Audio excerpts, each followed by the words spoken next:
Bismillahirrahmanirrahim. Assalamu alaikum wa rahmatullahi wa barakatuh. How are you, students? Hope you all are fine. Students, first I will listen from you the personality vocabulary. Have you learned it?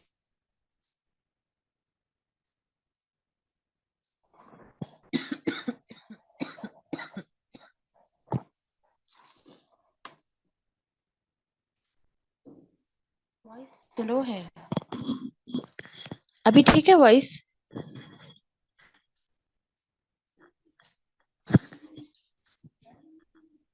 Okay चलिए जी मैं पहले personality vocabulary सुन लेती हूँ सारा आपने याद किया personality vocabulary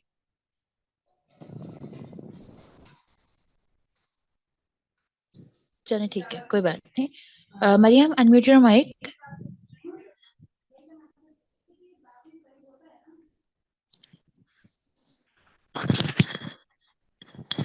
okay Maryam your first word is सुस्त lazy, sluggish, next okay next is बेअदब impudent, ओके नेक्स्ट इज हसास sensitive, okay okay next is मगरूर होना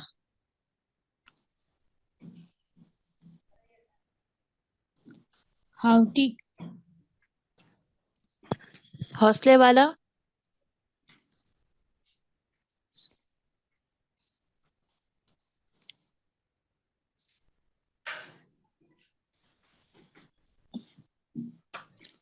इसकी प्रोनाउंसिएशन कैसे होगी? courageous courageous, yes okay next is Khudgarz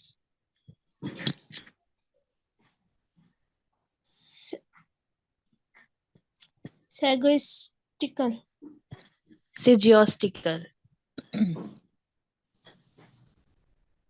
repeat it again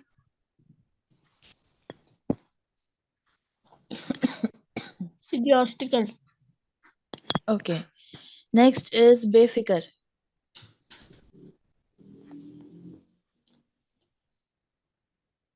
reckless, मिलनसार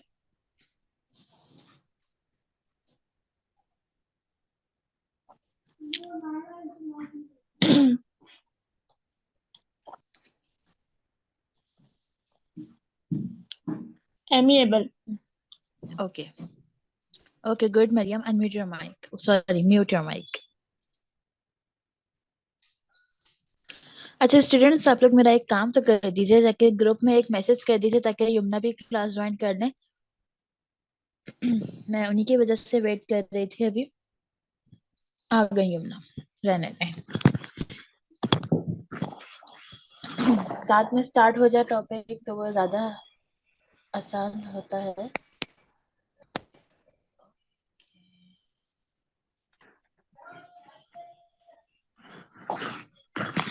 okay Yamuna आपने पर्सनालिटी वोकैबुलरी की लिस्ट याद की है जी बाजी आपने पर्सनालिटी वोकैबुलरी की लिस्ट याद की है नो बाजी क्यों बाजी क्यों याद नहीं की बाजी वो इसलिए याद नहीं की कि मेरी तबीयत ही कुछ ठीक नहीं है बाजी गले में इतना दर्द है मेरे मैं इंशाल्लाह आज याद करूंगी अच्छा जो जो याद मुझे नहीं है दुआ करे वोकैबुलरी बस की जल्दी लिस्ट से अब इंशाल्लाह इंशाल्लाह जल्दी ठीक हो जाएंगे आप भी इंशाल्लाह जल्दी ठीक हो जाएंगी और सारा भी जिनकी तबीयत अभी भी ठीक नहीं है वो भी इंशाल्लाह जल्दी ठीक हो जाएंगी अभी जिनको वोकैबुलरी की लिस्ट नहीं याद है जितनी भी पिछली वो याद कर लीजिएगा क्योंकि अभी हमारा at the end of the class course हमारा जो है वो स्टार्ट हो सॉरी ग्रैंड टेस्ट होगा तो उसमें ये सारी चीजें भी आएंगी तो इसको प्लीज जो है याद कर लीजिएगा अच्छे से आज की क्लास स्टार्ट करते हैं हम अपने नए टॉपिक से माइक म्यूट कर लीजिए जिसका भी अनम्यूट है ओके सो स्टूडेंट्स आज का जो हमारे पास टॉपिक है वो हमारा स्पीकिंग टॉपिक स्टार्ट हो रहा है। हमारा जो ग्रामर का था सारा वो हम कवर कर चुके कल तक। स्पीकिंग का स्टार्ट है तो स्पीकिंग हमारी कन्वर्सेशन से स्टार्ट होती है। कन्वर्सेशन होती क्या है? कन्वर्सेशन वो होती है जब दो लोग आपस में बात कर रहे होते हैं, उसको कन्वर्सेशन कहते हैं। भले वो किसी भी टॉपिक पे बात कर रहे हों, उसे हम कन्वर्सेशन कहते हैं। अब कन्वर्सेशन जब हम करने स्टार्ट करेंगे तो पहले तो स्टार्टिंग में मैं आपको पूरा पूरा लिख के दूंगी, दिखाऊं कि यहाँ पे उनकी उर्दू मीनिंग भी बताऊंगी कि इस तरह से हमारी कन्वर्सेशन होती है।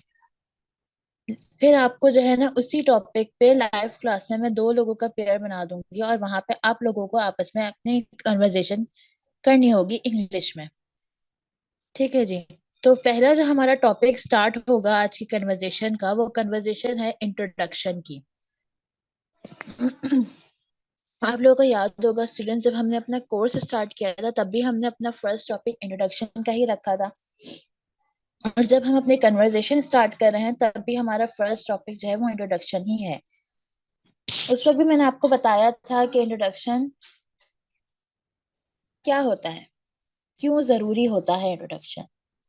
इंट्रोडक्शन को उर्दू में कहते हैं तारुफ। और जब हमें सामने वाले को जब हमारा तारुफ ही पता नहीं होगा, हमारे बारे में ही पता नहीं होगा, यह नहीं पता होगा कि हम कौन है, हमारा नाम क्या है, हम हमारी अंदर की पर्सनैलिटी क्या है, तब तक वो हमसे उस तरह से फ्रेंडली नहीं हो पाएगा बेसिकली।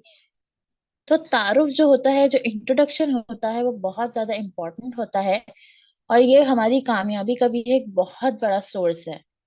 इंट्रोडक्शन हमें हमारा इंट्रोडक्शन देना आना चाहिए। पहले तो हम इस स्टेज पे होते हैं कि हम अपना इंट्रोडक्शन लोगों को देते हैं। लोग हमारे बारे में जानते नहीं होते, तो हम पहले अपना इंट्रोडक्शन लोगों को देते हैं।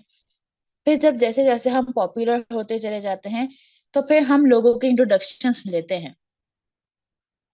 अब ये जो इंट्रोडक्शन लेने वाली बात है, ये हमारे अप्लाई होती है इंटरव्यूज में।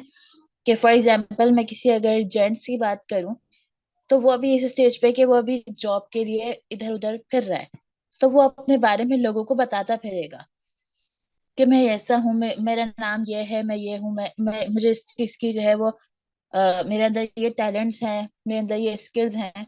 वो लोगों को ये बताएगा जॉब के लिए।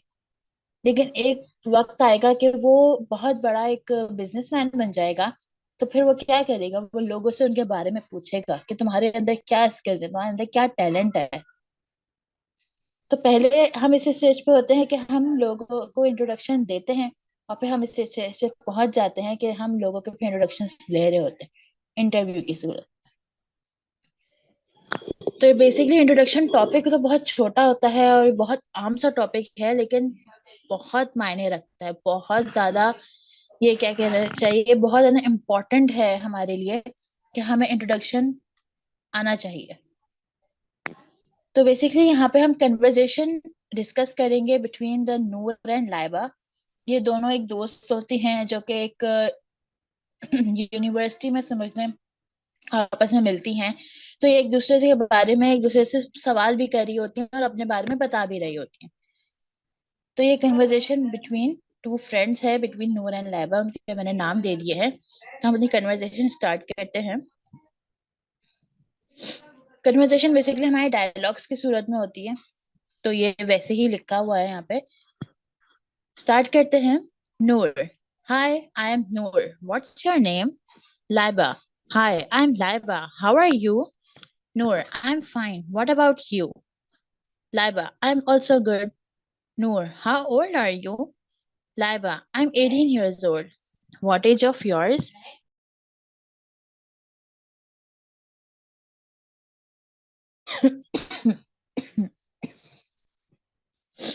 Noor, same dear. I'm also 18 years old. Laiba, where are you from? Noor, I'm from Pakistan. And where are you from? Laiba, I'm also from Pakistan. Noor, oh, it's so nice. Where do you live? Laiba, I live in Lahore, but I came Karachi for studies. Noor, oh nice. Laiba, where do you live? Noor, I'm live in Karachi. Laiba, oh lucky. How many members in your family? Noor, I have 5 members in my family. Noor, how many members in your family? Laiba, I have 4 members in my family. Noor, do you have any siblings? Laiba, yes, I have one elder brother. Noor, what is his name? Laiba, his name is Ahmed. Noor, oh, Ahmed is a very nice name. Laiba, do you have any siblings? Noor, yes, I have one brother and one sister. Laiba, what are their names? Noor, my brother name is Afan and my sister name is Ayman. Laiba, are you the oldest amongst your brother and sister? Noor, yes. Laiba, what does your father and mother do? Noor, my father is a businessman and my mother is a housewife. Noor, what does your parents do? Laiba, my father is a broker and my mother is also a housewife. Laiba, what does your father and mother like? Noor, my father likes to play cricket and my mother likes cooking. Noor, what does your parents like? Laiba, my father likes to watch news and my mother also likes cooking. Noor, what is your favorite sport? Laiba, my favorite sport is cricket. And what is your favorite sport? Noor, I like to play badminton. Laiba, oh, it's too late. I think I can leave now. Noor, yes, you are right. Okay, nice meeting you. Laiba, see you later. Laiba, yes, sure, why not? Bye. Noor, bye. तो ये हमारी छोटी सी conversation थी between Noor and Laiba, जो कि आपस में मिलती हैं और एक दूसरे के बारे में पूछ रही होती हैं। आप एक दूसरे के नाम पूछ रही होती हैं, फिर एक दूसरे की फैमिली के बारे में पूछ रही होती हैं। तो इस तरह से हमारी ये छोटी सी इंट्रोडक्शन, इनका मैं अभी उर्दू मीनिंग बताती हूँ।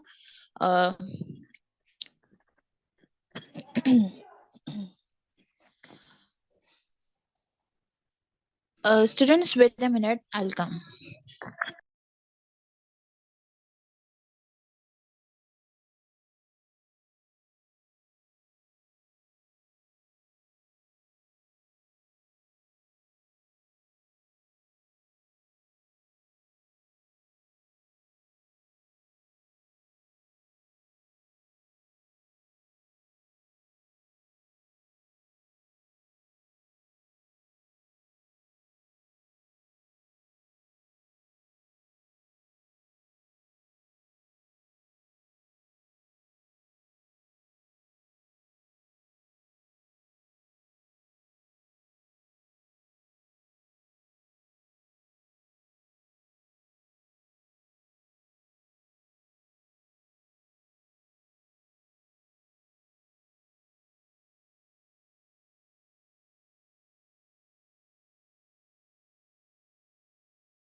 Okay students,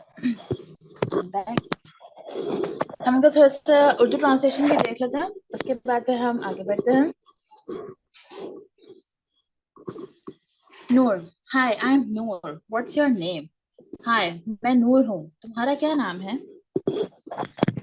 Laiba, hi I am Laiba, how are you? Hi, मैं लाइबा हूँ, तुम कैसी हो? Noor, I am fine, what about you? मैं ठीक हूँ, तुम कैसी हो? Laiba, I am also good, मैं भी ठीक हूँ। अच्छा स्टूडेंट्स, अगर आप नोट करें इस कन्वर्सेशन में, मैं थोड़ा सा रुक गई हूँ इसमें ट्रांसलेशन में। अगर आप इसको रुक के थोड़ा सा नोट करें तो हमने जो डेली यूज सेंटेंसेस किए थे, how to say thank you and how different ways to say how are you, तो यहाँ पे जब आ रहा है तो देखें, जब लाइबा ने पूछा कि हाउ आर यू, तो नूर ने जवाब दिया था आई एम फाइन। और जब नूर ने पूछा व्हाट अबाउट यू, तो लाइबा ने क्या कहा? आई एम ऑल्सो गुड। तो ये जो डिफरेंट वेज हमने याद किए थे, हाउ आर यू के, थैंक यू के, और जो डेली यूज सेंटेंसेस हमने याद किए थे, हाँ वो हम यहाँ पे अप्लाई कर सकते हैं। ज्यादातर हम यहाँ पे डिफरेंट वेज जैसे हाउ आर यू और थैंक यू वाले जो वेज थे हमारे पास, वो यहाँ पे ज्यादातर वो अप्लाई होंगे। ठीक है। नूर, हाउ ओल्ड आर यू?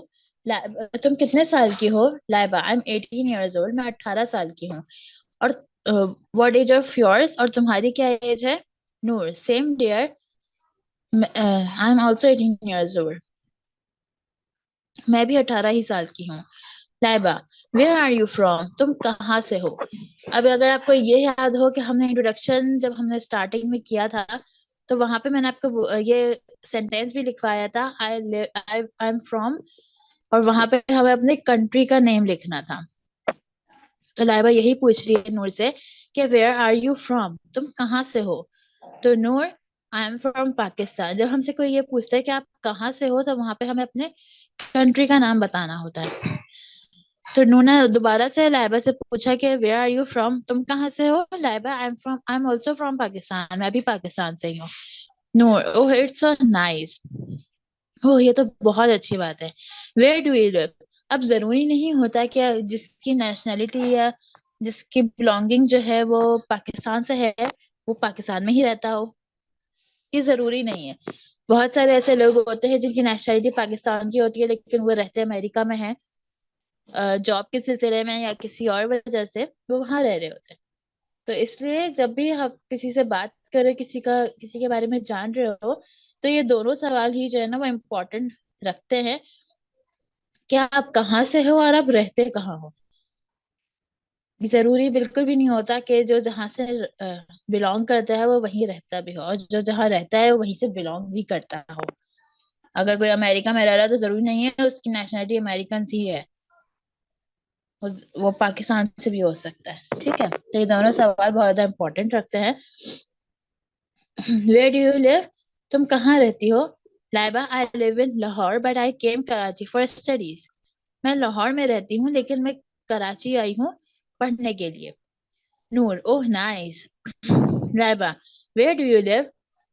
तुम कहाँ रहती हो? नूर, आई लिव इन कराची, मैं कराची में ही रहती हूँ। लाइबा, ओह लकी। यहाँ पे लाइबा ने लकी क्यों कहा?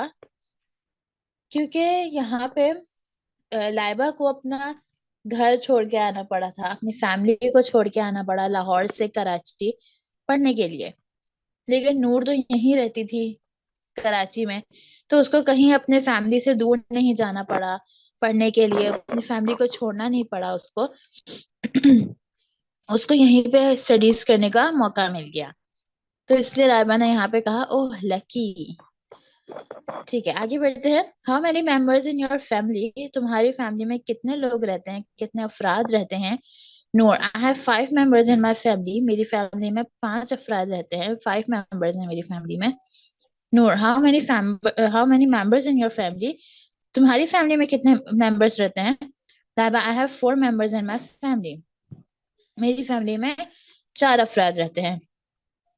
नूर, do you have any siblings? Siblings का मतलब होता है बहन भाई, सिर्फ बहन भाई को हम यहाँ पे सिबलिंग्स कहते हैं, पेरेंट्स को हम पेरेंट्स ही कहते हैं। सिबलिंग्स का मतलब होता है बहन भाई। तो लाइबा कहती है कि नूर ने पूछा कि तुम्हारे कोई बहन भाई हैं? तो लाइबा ने कहा yes I have an elder brother, मेरा एक बड़ा भाई है। अच्छा देखिए, यहाँ पे लाइबा ने पहले ही बोल दिया कि मेरा एक भाई है लेकिन बड़ा है। ठीक है, ये चीज अभी आप नोट कीजिएगा। अभी हम आगे बढ़ते हैं, फिर मैं आपको एक चीज और बताती हूँ। व्हाट इज हिज नेम, उसका नाम क्या है? Laiba, his name is Ahmed, उसका नाम अहमद है। अब अहमद आपको भी पता है, हमको भी पता है कि ये आप सल्लल्लाहु अलैहि वसल्लम का नाम था।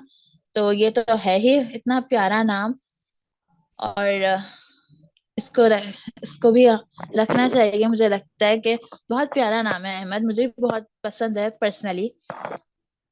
तो नूर ने भी यही कहा, oh Ahmed is very nice name, Ahmed बहुत प्यारा नाम है। Laiba, do you have any siblings, तुम्हारे बहन भाई हैं? Noor, yes I have one brother and one sister. यहाँ पे नूर ने कहा कि मेरा एक भाई है और एक बहन है। लाइबा ने ऊपर क्या बताया था कि मेरा एक बड़ा भाई है। नूर ने क्या बोला कि मेरा एक भाई है और एक बहन है। उसने ये नहीं बताया कि मेरा बड़ा भाई है या मेरी छोटी बहन है, कुछ नहीं बताया था उसने। तो लाइबा ने आगे सवाल किया, अभी भी इसको नोट कीजिएगा, अभी हम आगे एक और चीज पढ़ेंगे तो फिर आपको एक क्लियर हो जाएगा कि मैं क्यों नोट करवा रही हूँ। Laiba, what are their names, उनके नाम क्या है? Noor, my brother name is Affan and my sister name is Eman, मेरे भाई का नाम अफान है और मेरी बहन का नाम एमन है। Laiba, are you the oldest amongst your brother and sister? ये वाला जो सवाल था, इसके लिए मैंने आपको वो दो जुमले नोट करवाए थे।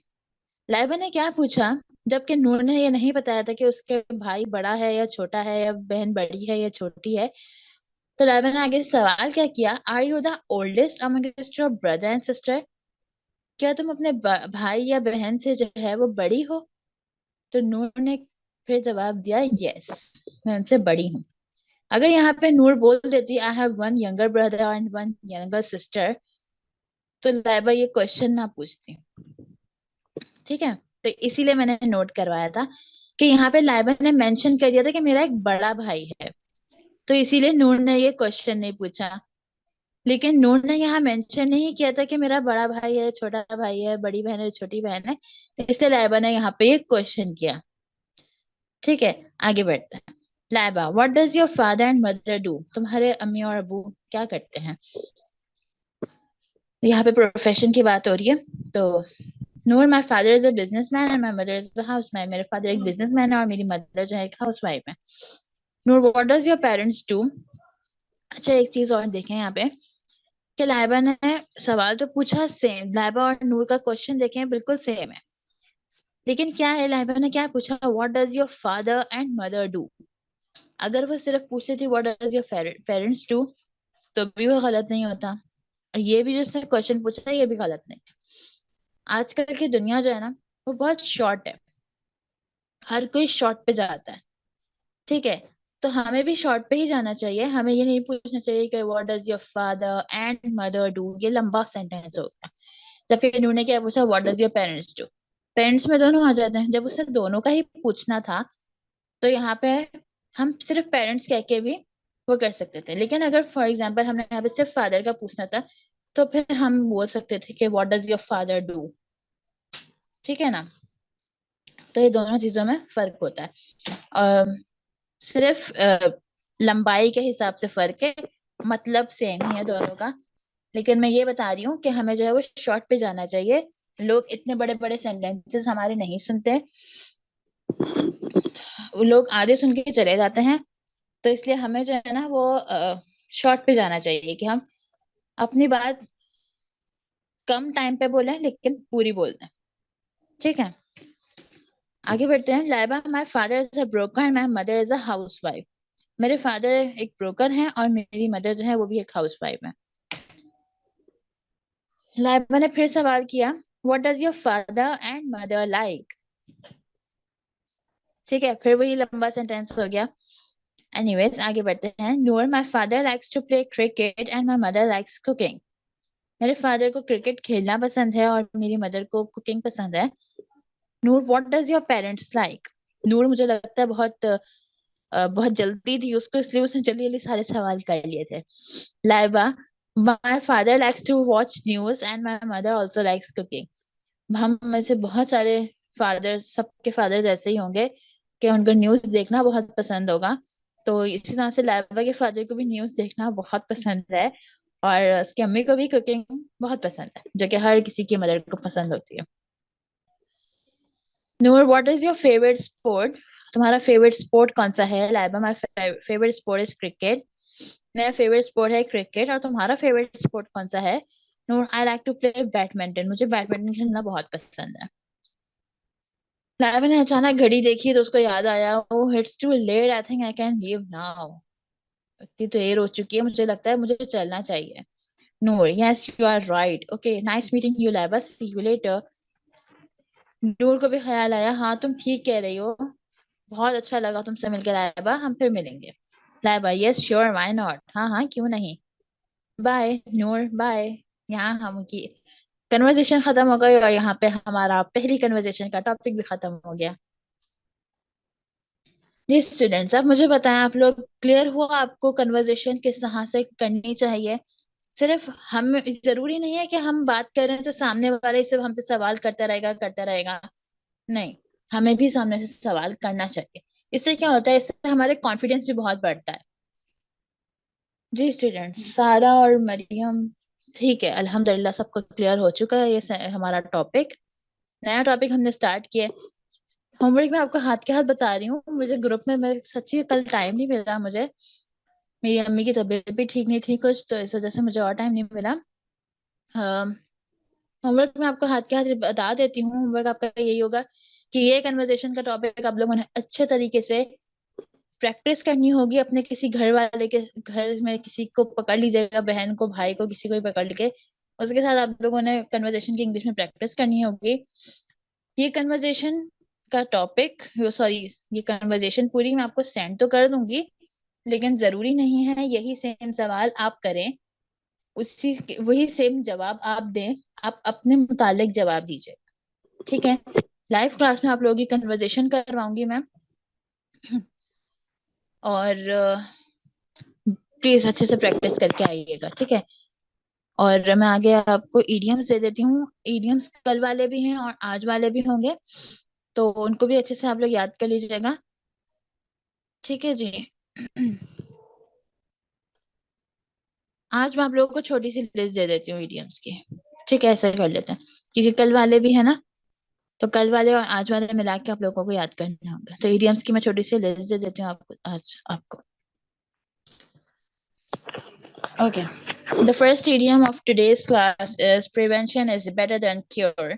परहेज इलाज से बेहतर है। Lost reputation is seldom regained. गई इज्जत वापस नहीं आती। If you are good, there is nothing wrong with the world. आप भले तो जग भला। Honesty is the best policy. ईमानदारी बेहतरीन हिकमत अमली है। Handsome is that handsome does. खूबसूरत वो जो खूबसूरत काम करता हो। Hard work always page. मेहनत कभी भी रायगा नहीं जाती। ठीक है, बहुत छोटी सी लिस्ट है, सिर्फ 6 मैंने आज आपको इडियम्स दिए हैं। अच्छा जी, ग्रुप में भी मैंने आपको बता दिया था, और अभी क्लास में भी मैंने आपको बता दिया था कि आज हम टेंसेस की थोड़ी सी प्रैक्टिस करेंगे। सारा, क्या आप मुझे बता सकती हैं कि आपने कहाँ तक लास्ट सुनी है वैसे रिकॉर्डिंग? पास्ट टेंस कंप्लीट हो गया था आपका?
ओके, पास्ट टेंस कंप्लीट हो गया तो हम फ्यूचर टेंस से ही स्टार्ट कर लेते हैं। प्रीवियस टेंसेस के भी हम कर लेते हैं हाथ के हाथ प्रैक्टिस ही, लेकिन पहले मैं फ्यूचर टेंस से स्टार्ट कर देती हूँ। थोड़ा सा रिवाइज करवा रही हूँ आप लोगों को, ठीक है, ताकि कोई भी किसी के माइंड में कोई अनक्लियर चीज रह गई हो तो वो भी क्लियर हो जाए।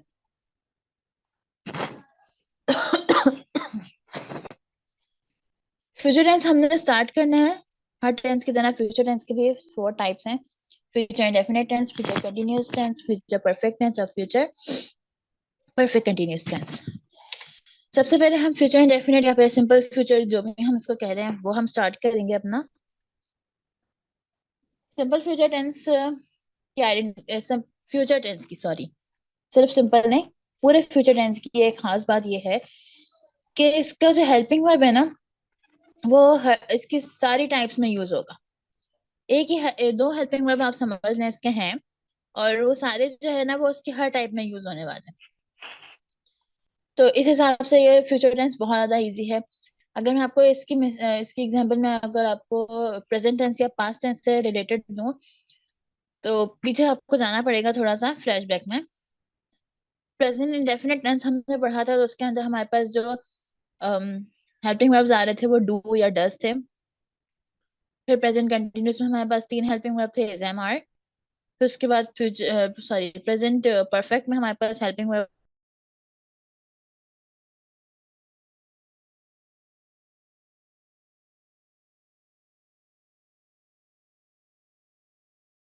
बिस्मिल्लाहिर्रहमानिर्रहीम। चलिए से अपनी क्लास कंटिन्यू करते हैं हम।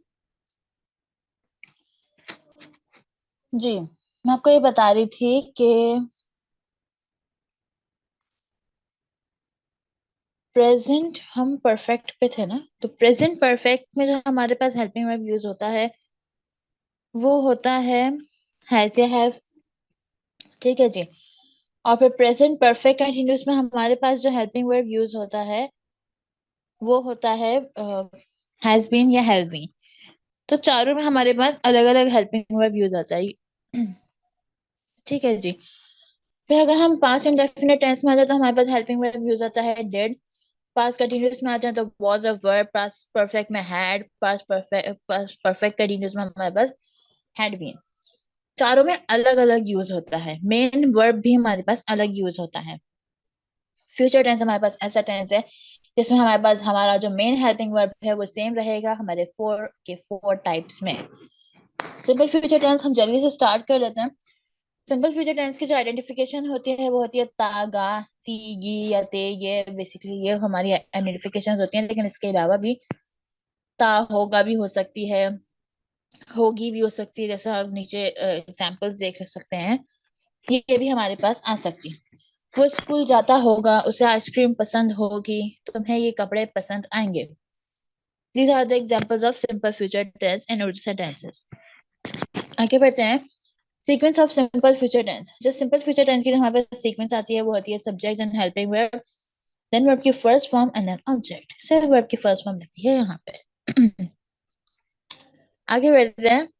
फ्यूचर टेंस में हमारे पास सिंपल फ्यूचर टेंस में हमारे पास जो हेल्पिंग वर्ब्स यूज होते हैं वो विल होता है और शैल होता है। ये शॉल नहीं कहेंगे, हम इसे शैल कहेंगे। विल और शैल हमारे पास यूज होता है हमारे सिंपल फ्यूचर टेंस में as a helping verb. Will हमारे पास किसके साथ लगता है, हमारे सारे हेल्पिंग वर्ब्स के साथ, सॉरी सारे प्रोनाउंस के साथ। जब एज अ सब्जेक्ट हमारे पास हमारे सेंटेंसेस में आएंगे उन सब के साथ हमारे पास विल लगेगा। शेल हमारे पास किसके साथ लगेगा, आई और वी के साथ हमारे पास विल भी लग सकता है और शेल भी लग सकता है। फॉर एग्जाम्पल, जब स्टूडेंट्स कहते हैं स्कूल में टीचर से शेल आई ड्रिंक वाटर, तो वहां पे वो विल आई ड्रिंक वाटर नहीं कह रहे होते बल्कि शेल आई ड्रिंक वाटर कह रहे होते हैं। Shall I go to the washroom, shall I talk my friend, shall I borrow this thing with my friend. इस तरह से वो सेंटेंसेस बोल रहे होते हैं, आई के साथ वो शेल यूज कर रहे होते हैं। तो इसी तरह से आई के साथ भी शेल यूज हो सकता है, वी के साथ भी शेल यूज हो सकता है, लेकिन इसके साथ विल भी यूज हो सकता है। हम इसके साथ दोनों हेल्पिंग वर्ब्स यूज कर सकते हैं। ज्यादातर शेल यूज हो सकता है, बहुत कम विल यूज होता है। और अगर आप विल भी यूज करेंगे तो कोई प्रॉब्लम नहीं होगी, आपका सेंटेंसेस करेक्ट होंगे।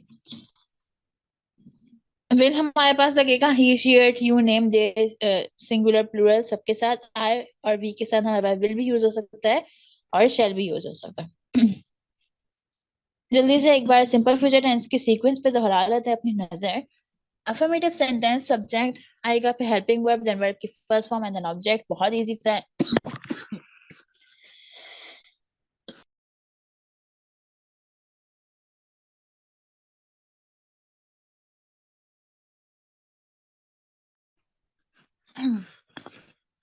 चलिए, बहुत इजी सा टेंस है ये हमारा। नेगेटिव में आ जाते हैं। नेगेटिव सेंटेंस में सब्जेक्ट आएगा, then helping verb, then not, then verb की first form, then object. Interrogative sentence helping verb then subject then verb की first form then object. Negative interrogative sentence helping verb then subject then not then verb की first form and then object.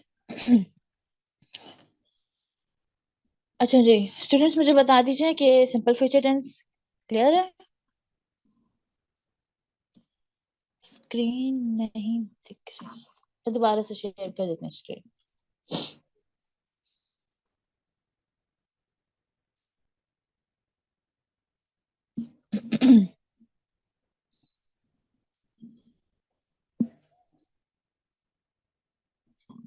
Yes student, simple future tense clear है?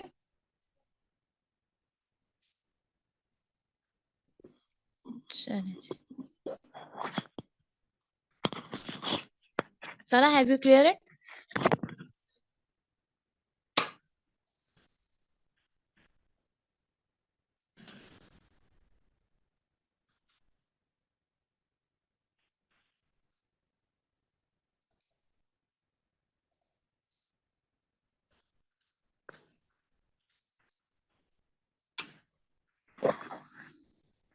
Okay.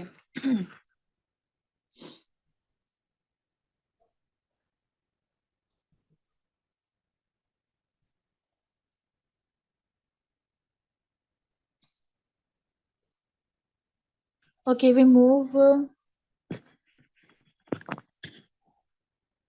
Okay, no problem. Okay, we move towards our next tense. मैं net issue बोल रही थी।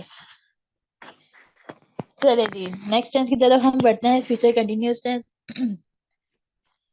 Present continuous, past continuous दोनों की तरह ये भी बहुत ज्यादा आसान है। मुझे तो कंटिन्यूअस टेंस करते हुए बहुत ज्यादा पहले मजा आता था, लेकिन जब मुझे टेंसेस बहुत अच्छे से क्लियर हो गए तो मुझे पूरा टेंसेस का टॉपिक ही इतना मजेदार लगता है कि बस। फ्यूचर कंटिन्यूअस टेंस मुझे ज्यादातर इसलिए अच्छा लगता है कि इसमें आईएनजी यूज हो रहा होता था, इसलिए मुझे ज्यादा अच्छा लगता था। बहरहाल हम फ्यूचर कंटिन्यूअस टेंस कहते हैं। फ्यूचर कंटिन्यूअस टेंस के हमारे पास जो उर्दू सेंटेंसेस में हमारे जो आइडेंटिफिकेशंस आती हैं वो रहा होगा, रही होगी, रहे होंगे आती है। फॉर एग्जांपल, वो सो रहा होगा, तुम खाना खा रहे होगे, वो मोबाइल देख रही होगी। ये बहुत गंदी बात है वैसे। आगे बढ़ते हैं, सीक्वेंस देख लेते हैं। फ्यूचर कंटिन्यूअस टेंस की सब्जेक्ट आएगा, फर्स्ट हेल्पिंग वर्ब आएगा, देन देन वर्ब की first form plus ING and then object आ जाएगा हमारे पास। हेल्पिंग वर्ब्स में आ जाते हैं। हेल्पिंग वर्ब्स देख लें, विल और शैल हमारे पास एज इट इज है, इसके आगे हमारे पास एडिशन हो गई थी वी। ठीक है। मेन हेल्पिंग वर्ब हमारा विल और शैल ही है। तो सिंपल फ्यूचर टेंस की तरह फ्यूचर कंटिन्यूअस टेंस में भी यही होगा कि विल बी और शैल सॉरी विल भी हमारे पास, हमारे हर प्रोनाउन एज अ सब्जेक्ट जब हमारे पास आएगा तब हमारे पास यूज होगा। मीन्स दैट कि विल भी हमारे पास हर सब्जेक्ट के साथ यूज हो सकता है, लेकिन शैल भी हमारे साथ, हमारे पास सिर्फ आई और वी के साथ यूज हो सकता है। आई और वी के साथ ज्यादातर शैल भी यूज होता है और बहुत कम विल भी यूज होता है, बट इट्स ओके अगर आप विल भी यूज करते हैं। ठीक है जी, सीक्वेंस देख लेते हैं फ्यूचर कंटिन्यूअस टेंस की। अफर्मेटिव सेंटेंस में हमारे पास सब्जेक्ट आ रहा है, देन हेल्पिंग वर्ब है और देन बी है। ये बी अलग से इसलिए क्यों लिखा हुआ है? हेल्पिंग वर्ब की जगह तो हमारा मेन हेल्पिंग वर्ब आ जाएगा विल या शैल। बी हमारे पास एडिशन इसलिए हुई है यहाँ पे क्योंकि नेगेटिव सेंटेंस में आने के बाद हमारा विल और बी जो दो पूरा हेल्पिंग वर्ब है वो बीच में से ब्रेक हो जाएगा। नॉट आके सबको तोड़ देता है। ठीक है, सारे हेल्पिंग वर्ब्स को वो आके तोड़ देता है। तो नेगेटिव सेंटेंस जब हमारे पास आ जाएगा तो यहाँ पे विल नॉट बी हो जाएगा, अफर्मेटिव सेंटेंस में तो विल बी ही रहेगा, लेकिन नेगेटिव सेंटेंस में विल नॉट भी हो जाएगा। इंट्रोगेटिव में विल पे सब्जेक्ट देन पे बी आ जाएगा। तो इस तरह से हमारा हेल्पिंग वर्ब जो है वो ब्रेक हो जाएगा आगे नेगेटिव से, इसीलिए यहाँ पे बी अलग से मेंशन है। तो सब्जेक्ट आएगा, then helping verb, then be, then verb की first form plus ING, then object. Negative sentence में subject, then helping verb, then not, फिर देन बी, देन वर्ब के first form plus ING and then object. Interrogative sentence में helping verb then subject then be then verb के first one plus ing and then object. Negative interrogative sentence helping verb then subject then not then be then verb के first form and then object. Is this clear?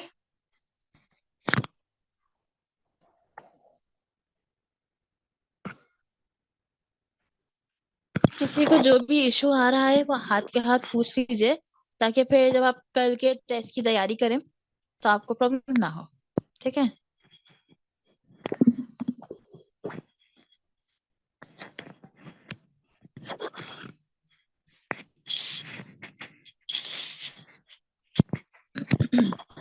Ji student, future continuous tense clear है?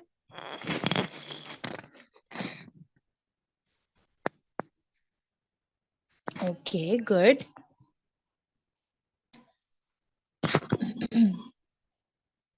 चलिए जी, हम आगे अगले tense की तरफ चलते हैं। फ्यूचर परफेक्ट टेंस, ये भी बहुत ज्यादा आसान है हमारे पास। Future perfect tense present perfect में हमारे पास जो आइडेंटिफिकेशन थी, जो पास्ट परफेक्ट में हमारे पास आइडेंटिफिकेशन थी, ऑलमोस्ट सेम हमारे पास आइडेंटिफिकेशन फ्यूचर परफेक्ट में भी है। चुका, हमारे पास जो परफेक्ट की एक निशानी है चुका की, वो हमारे पास यहाँ पे भी है चुका, बट फ्यूचर हमारे पास ऐड हो गया तो यहाँ पे होगा आ जाएगा। पास था तो हमारे पास चुका था, आया था। ठीक है ना, याद है ना। और फिर प्रेजेंट जब हम परफेक्ट पढ़ रहे थे तब हमारे पास चुका है था। ठीक है। तो इस तरह से फ्यूचर परफेक्ट में हमारे पास था, है, चुका होगा, चुकी होगी या चुके होंगे। ये हमारे पास उर्दू सेंटेंसेस के आइडेंटिफिकेशन है। फॉर एग्जाम्पल, वो अपने घर जा चुका होगा, हम इंग्लिश सीख चुके होंगे। ठीक है। फ्यूचर परफेक्ट की सीक्वेंस बहुत ज्यादा आसान है। आप लोग बोल रहे होंगे कि टीचर के लिए तो जाहिर है सभी आसान होता है लेकिन ये वैसे ही बहुत ज्यादा आसान है। समझ के पढ़ेंगे, ध्यान से पढ़ेंगे तो बहुत ज्यादा आसान है। सब्जेक्ट आ गया हमारे पास, देन हेल्पिंग वर्ब है, देन वर्ब की थर्ड फॉर्म यहाँ पे यूज होगी परफेक्ट टेंस में, और हमारे पास ऑब्जेक्ट आ जाएगा at the end. Future perfect के हम हेल्पिंग वर्ब की तरफ चलते हैं। विल और शैल मेन हेल्पिंग वर्ब हमारा वैसे के वैसे ही है हमारे फ्यूचर परफेक्ट तक। हम थर्ड टाइप पे आ चुके हैं फ्यूचर टेंस की, और विल और शैल हमारे पास एज इट इज ही है। ठीक है जी। इसके आगे ऐड हुए हमारे पास हैव, विल हैव और शैल हैव। विल हैव हमारे पास सारे सब्जेक्ट्स के साथ यूज होगा विल हैव। शैल हैव हमारे पास यूज होगा सिर्फ आई और वी के साथ, वो भी अगर हम चाहें तो। सीक्वेंस देख लेते हैं एक बार फ्यूचर परफेक्ट टेंस की।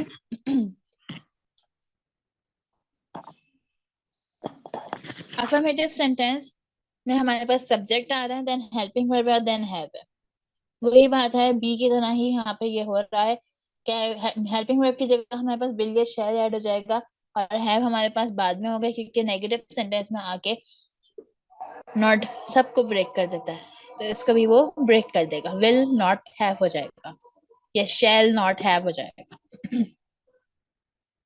फिर उसके बाद वर्ब की थर्ड फॉर्म आ जाएगी, देन ऑब्जेक्ट आ जाएगा। नेगेटिव सेंटेंस में subject, then helping verb, then not, then have, then verb की third form and then object. Interrogative sentence helping verb then subject then have then verb की third form and then object. Negative interrogative sentence helping verb then subject then not then have then verb की third form and then object.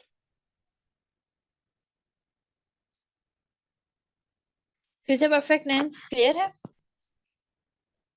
मुझे सही सही answers दे रहे हैं ना आप लोग? ऐसा ना हो कि मैं आगे पढ़ाती जाऊं और आप लोगों को क्लियर ना हो ये।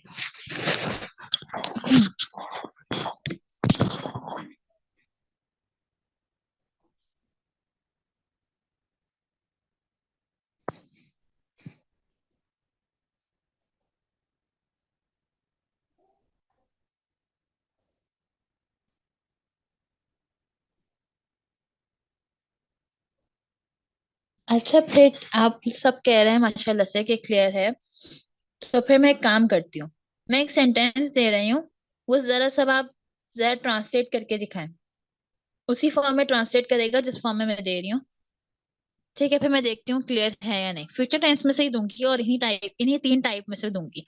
जब हमने फोर्थ टाइप नहीं पढ़ी, फ्यूचर परफेक्ट कंटिन्यूस, उसमें से नहीं दे रही मैं फिलहाल। इन्हीं तीन टाइप में से किसी भी टाइप का दे दूंगी। ठीक है, और स्क्रीन में कर रही हूँ अपनी स्टॉप। कर ले ऐसा।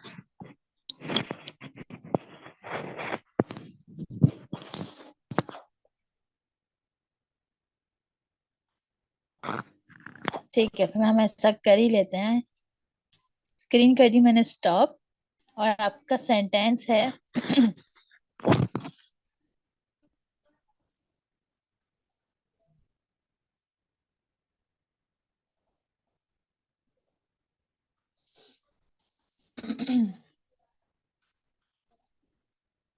आपका सेंटेंस है,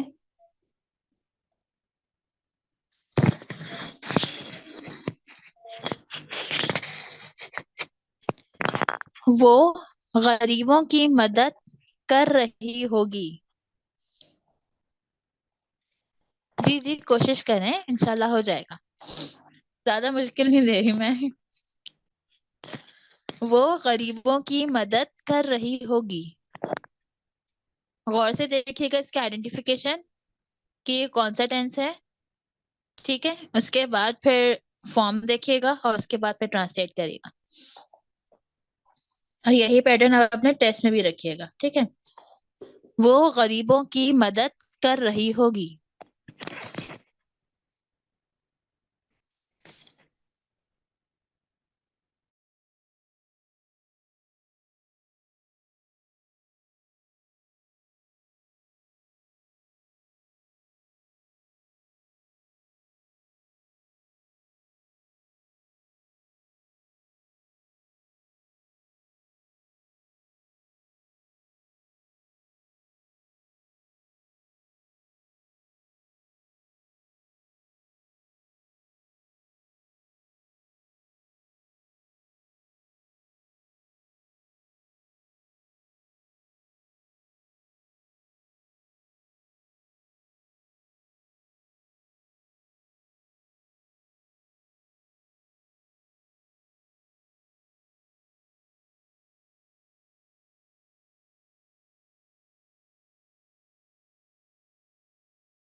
सारा आप अपना माइक ओपन करेगा।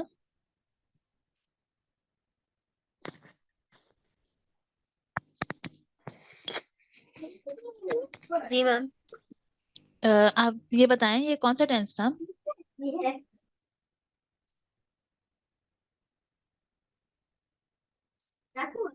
मैम टेंस का तो अभी इतना पक्का नहीं हुआ है। नहीं मैंने नहीं, तो आपने वैसे वैसे तो ही सेंटेंस बिल्कुल करेक्ट बनाया है। मैं सिर्फ वैसे आपसे कंफर्म कर रही हूँ कि ये कौन सा टेंस था। एक मुझे और एक अहमद को। मैं थे मैम अभी शायद लास्ट वाला जो आपने अभी समझाया है। ये फ्यूचर कंटिन्यूअस टेंस था, और फ्यूचर कंटिन्यूअस टेंस का जो हेल्पिंग वर्ब था वो मस्ट नहीं था, वो विल था। बस ये मिस्टेक हुई है। ओके मैम, असल में मेरे पास लिखा हुआ नहीं है ना और स्क्रीन भी ऑफ है तो। हाँ, मैंने स्क्रीन ऑफ कर दी थी। मैंने कहा मैं वही स्क्रीन ओपन करूंगी तो पता चल जाएगा ना, फिर ये वही वाला टेंस है, इसलिए मैंने ऑफ जी कर दी थी। कोई बात नहीं, आप प्रैक्टिस कीजिएगा, इंशाल्लाह मुझे उम्मीद है कि आप कवर कर लेंगे। जो रिकॉर्डिंग्स हैं इंशाल्लाह। उनको भी आप बार बार सुनिएगा। ठीक है, आई होप दैट आप क्लियर कर देंगे। और रिवीजन करते हुए मैं हर किसी से यही बोलती हूँ, रिवीजन करते हुए कोई भी कहीं भी प्रॉब्लम आए तो आप फौरन मुझसे पूछ लिया करें व्हाट्सएप पे। भले पर्सनल पे पूछ लें, भले ग्रुप में पूछ लें, मुझे कोई प्रॉब्लम नहीं है। बस जवाब कभी कभी थोड़ा सा लेट हो जाता है मेरा, क्योंकि क्या है, फिर मैं भी इधर उधर चली जाती हूँ ना, तो इस वजह से।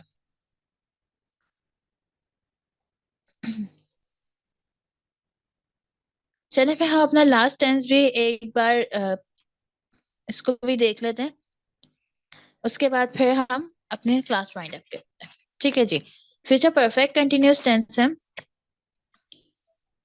याद होगा आप लोगों को जब हमने प्रेजेंट परफेक्ट कंटिन्यूस टेंस पढ़ा था। अच्छा, मरियम ने जो आंसर दिया था वो मैं बताना भूल गई। मरियम, आपका आंसर बिल्कुल करेक्ट था। यमुना का आंसर आया है। नहीं यमुना, देखें, हेल्पिंग वर्ब विल आपने ठीक लगाया है। हेल्पिंग पुअर ये भी सही है। हैव बीन नहीं आएगा यहाँ पे, यहाँ पे विल बी आएगा। फ्यूचर कंटिन्यूस है ना। Will be, she will be helping poor. ठीक है जी। चलें जी, फ्यूचर परफेक्ट कंटिन्यूस देख लेते हैं। हम प्रेजेंट परफेक्ट कंटिन्यूस में अगर हम जाएं तो हमने वहां पे देखा था कि उसकी आइडेंटिफिकेशन होती है रहा है, रही है, रहे हैं। अब ठीक है यमुना, आपका सेंटेंस। और उसके साथ हमारे पास टाइमिंग ऐड हो गई थी, जिससे हमें पता चला था ये परफेक्ट कंटिन्यूस है। इसी तरह से फ्यूचर परफेक्ट कंटिन्यूस में भी हमारे पास सेम यही मेथड है। हमारे पास जो आइडेंटिफिकेशन इसमें आएगी उर्दू सेंटेंसेस के लास्ट में, वो है होगी हमारी रहा होगा, रही होगी या रहे होंगे। लेकिन हमारे पास फिर वही बात, कंटिन्यूस टेंस में भी हमारे पास सेम यही चीज थी। तो हमें कैसे पता चलेगा कि ये परफेक्ट कंटिन्यूस है या सिर्फ कंटिन्यूस है? हमें ऐसे पता चलेगा कि यहाँ पे हमारे सेंटेंसेस में टाइमिंग ऐड हो जाएगी। जब हमारे पास टाइमिंग ऐड हो जाएगी, तब हमें पता चल जाएगा कि ये परफेक्ट कंटिन्यूस टेंस है। क्योंकि जब हम सिर्फ कंटिन्यूस टेंस पढ़ते हैं तो उसमें हमारे पास टाइमिंग नहीं होती। ठीक है, जब हम परफेक्ट कंटिन्यूस टेंस पढ़ते हैं तो हमारे पास यहाँ पे टाइमिंग ऐड होती है। ठीक है जी। फॉर एग्जाम्पल, वो जनवरी से इस कंपनी में काम कर रहा होगा। वो 2 घंटे से हमारा इंतजार कर रही होगी।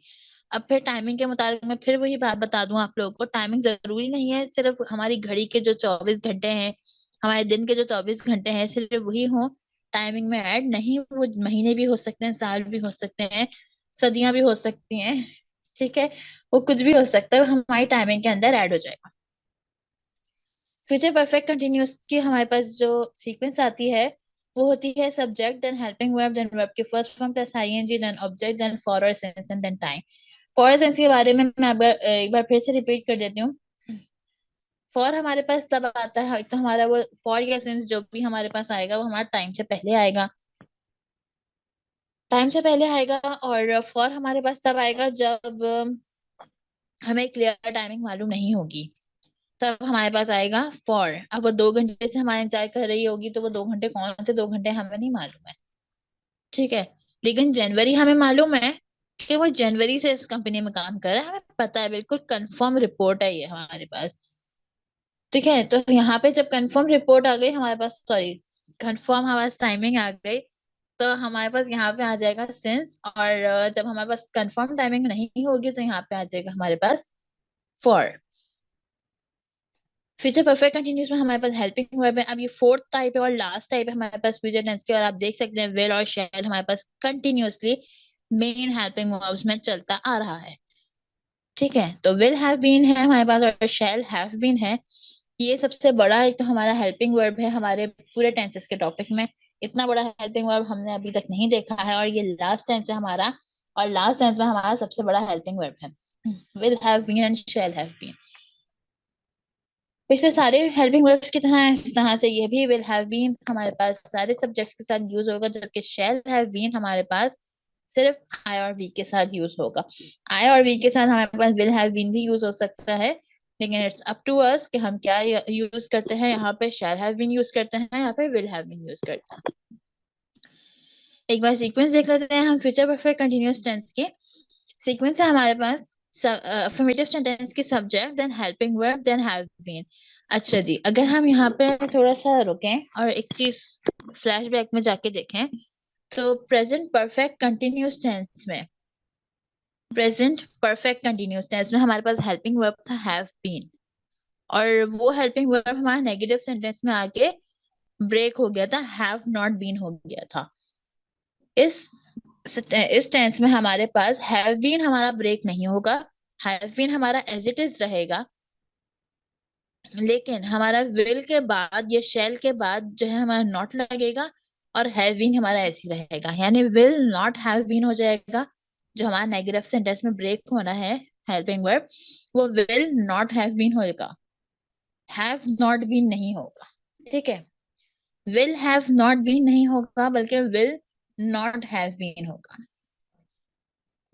ठीक है जी, तो इसको याद रखिएगा। Affirmative sentence subject then helping verb then have been then verb की first form plus ING then object then for since and then time. Basically हमारा होता है ये है कि जो हमारा मेन हेल्पिंग वर्ब होता है ना, जैसे फ्यूचर टेंस में हमारा मेन हेल्पिंग वर्ब क्या है, विल है या शैल है, तो जब हमारा मेन हेल्पिंग वर्ब होता है उसके बाद नॉट लगता है बेसिकली। फिर जो आगे एडिशन के हमारे वो आ रहे होते हैं ना, हेल्पिंग वर्ब्स आ रहे होते हैं, वो हमारे एज इट इज रहते हैं। अब विल और शेल हमारा मेन हेल्पिंग वर्ब है, तो इसलिए विल और शेल के बाद हमारा नॉट लगेगा। हैव बीन हमारे उसके आगे की ज़्यादा एडिशन है, ज़्यादा परफेक्ट कंटिन्यूस बन रहा है, तो इसीलिए हमारे पास हैव बीन ऐड हुआ है, तो हैव बीन हमारा यहाँ पे एज इट इज रहेगा।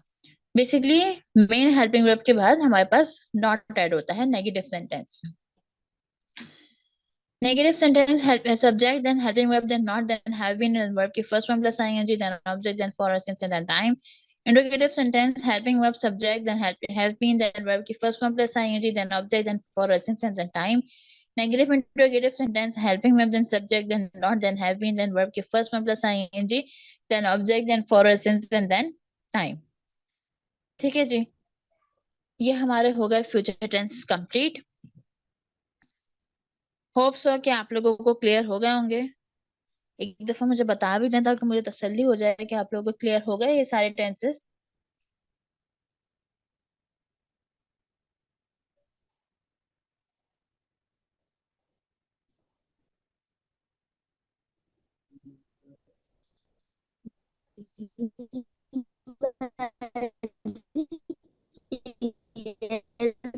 तो हो गए, यमुना यमुना मुझे पर आपकी मुझे बात ये नहीं क्लियर समझ आ रही, जब अब कल क्या है हमारा, तो हमें कैसे पता चलेगा कि ये फ्यूचर है, ये पास्ट है, और कैसे पता?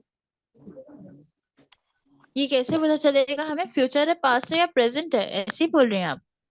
हाँ, आप मतलब कह रही थी ना कि मैं मिक्स करके दूंगी, तो मैं ये कह रही हूँ कि ये कैसे पता चलेगा ये फ्यूचर, ये फ्यूचर वाला टेंस है, ये पास्ट है, तो ये देखिए ना, मेरी बात प्रेजेंट सुने, है, तो जो मैंने ये हर टेंस कैसे के पता स्टार्ट में, चलेगा मुझे?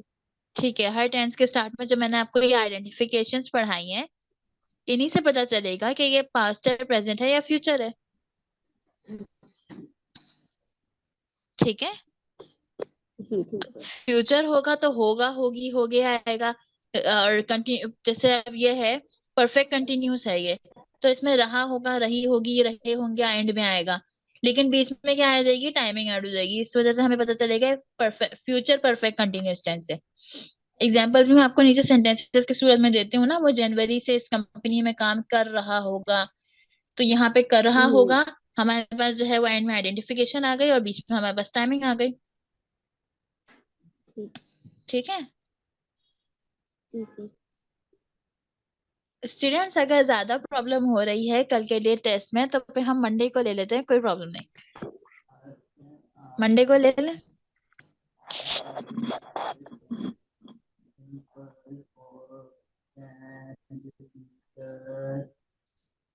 जी बाजी, पहले हम मंडे को ले लें थोड़ी और जी प्रैक्टिस चलें, ठीक है, फिर मैं मंडे को ले लूंगी, लेकिन फिर हो मुझे टेस्ट आप जाएगी। लोगों का बहुत अच्छा चाहिए।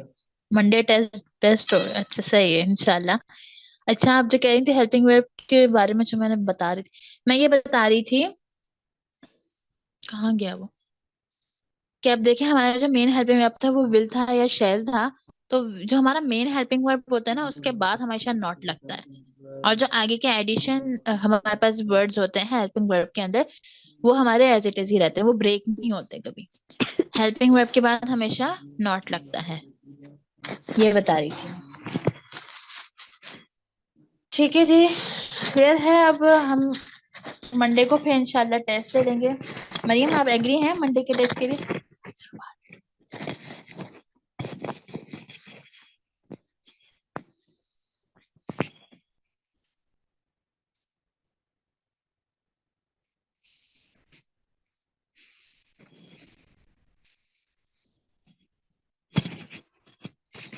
जी मरियम, आप एग्री हैं मंडे को टेस्ट के लिए? इंशाल्लाह मंडे को हम टेस्ट करेंगे। Okay, S U wish. चलिए फिर हमारा इंशाल्लाह मंडे को टेस्ट होगा, लेकिन बहुत अच्छी से तैयारी होनी चाहिए आप लोगों की। अब मैंने आपको 4 डेज दे दी। चलिए ठीक है। चलिए फिर हम अपनी क्लास में यहाँ पे वाइंड अप करते हैं। सुभान रब्बिका रब्बिल इज्जति अम्मा यसिफून व सलामुन अलल मुरसलीन वल्हम्दुलिल्लाहि रब्बिल आलमीन। सुब्हानक अल्लाहुम्मा व बिहम्दिका अशहदु अल्ला इलाहा इल्ला अंता अस्तगफिरुका व अतूबु इलैक। अस्सलामु अलैकुम व रहमतुल्लाहि व बरकातुहू। अच्छा स्टूडेंट, मैं फिर से होमवर्क रिपीट करना भूल गई हूँ। कन्वर्सेशन की अच्छे से प्रैक्टिस कीजिएगा। कल क्लास में लाइव कन्वर्सेशन करवाऊंगी आप लोगों की आपस में। और इसके अलावा फिर सेकंड होमवर्क ये है, ईडीएम्स। जितने भी ईडीएम्स करवाए हैं वो सारे याद करके आइएगा। ईडीएम नंबर 1 से ईडीएम नंबर 26 तक। ठीक है, सारे याद कीजिएगा। मैं इंशाल्लाह आज अभी आपको सारे ईडीएम्स दोबारा से शेयर कर देती हूँ ग्रुप में। ठीक है, कल मैं सबका सुनूंगी इंशाल्लाह। अस्सलाम वालेकुम वरहमतुल्लाहि वबरकातुहू। वालेकुम अस्सलाम।